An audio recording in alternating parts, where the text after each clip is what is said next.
હું ડોક્ટર કનૈયાલાલ માલે, ઉદયપુર, રાજસ્થાન. વિષય છે મધર ડે. મધર ડે ઉપર હું મારા વિચાર આપ સમક્ષ રજૂ કરું છું.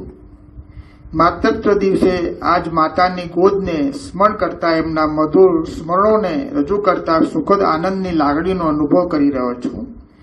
સાચું કહ્યું છે, દુનિયાની સૌથી શ્રેષ્ઠ જગ્યા જો કોઈ હોય તો તે છે માતાની ગોદ.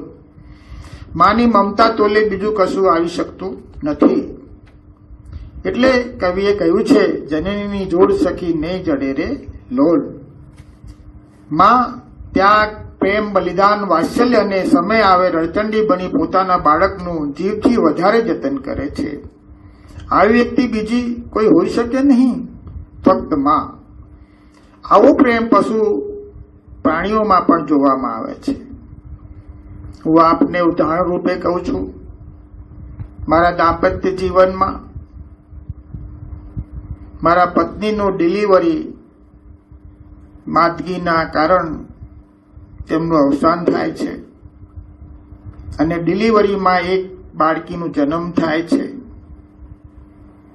જે 1 દિવસની હોય છે અને મોટી દીકરી મારી 1.5 વર્ષની હોય છે. એ સમય જોતા મારે આપ ફાટી પડ્યું. તે દરમિયાન મારા બા મારા આધ્યાત્મિક ગુરુ હતા. તેમણે મને આશ્વાસન આપતા કહ્યું કે બેટા, ચિંતા કરવાની જરૂર નથી, હું છું ને. તારા બાળકોને ઉછેરવાની જવાબદારી સંપૂર્ણ હું લઉં છું. પરંતુ તારે લગ્ન કરવાના નથી. તારે આજીવન વિધુર જીવન જીવવાનું અને બ્રહ્મચર્ય પાળવાનું. અને બ્રહ્મચર્ય પાળવાની, જીવન જીવવાની કળા હું તને શીખવાડી દઈશ. કારણ કે તેઓ એક મહાન આત્મા હતી, જે હું જાણું છું. નાનપણમાં મારી બાળકીનું જતન કર્યું, વાત્સલ્યથી પ્રેમ આપી મોટી કરી. આજે મોટી દીકરી 50 વર્ષની છે અને નાની દીકરી 47 વર્ષની છે. મોટી દીકરીને એક બાબો અને એક બેબી છે. એની મોટી દીકરી ઇન્ટિરિયર ડિઝાઇનર છે અને બાબો ફોટોગ્રાફર છે.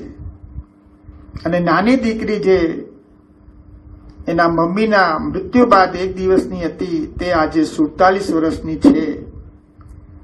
એનો એક બાબો અને એક બેબી ડોક્ટર છે અને નાની દીકરી ભણી રહી છે. આ મારું ભાગ્ય હતું. તો માના વરદાનથી હું અને મારા બાળકો ધન્ય થઈ ગયા. આજે મારી બંને દીકરીઓની લાઈફ એક રોયલ લાઈફ છે.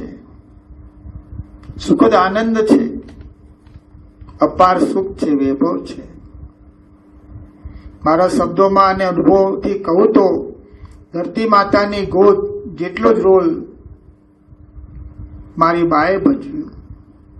આજે અમો મારા ગુરુમાં જનનીની વરદાનથી હું અને મારા બાળકો આ જીવનના ભવસાગરથી તરી ગયા છીએ. જે મારું અને મારા બાળકોનું ભાગ્ય ને અહોભાગ્ય કહું તો અતિશયોક્તિ નથી. પરંતુ જતા જતા એક શબ્દ જરૂર કહેતો જઈશ. આજે સમાજમાં, દુનિયામાં ઘરડાઘર વર્તો વૃદ્ધાશ્રમ વધી રહ્યા છે. એનું મૂળ કારણ છે દીકરાઓ દીકરીઓ મોહ માયાના માયાજાળમાં ફસી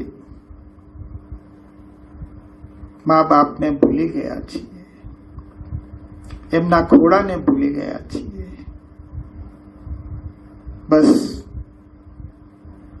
જીવતાજી મા બાપને ઘરડા ઘરમાં ના જવું પડે એનું જરૂર ખ્યાલ રાખજો. એવી હું આજના યુવાનોથી પ્રાર્થના કરું છું.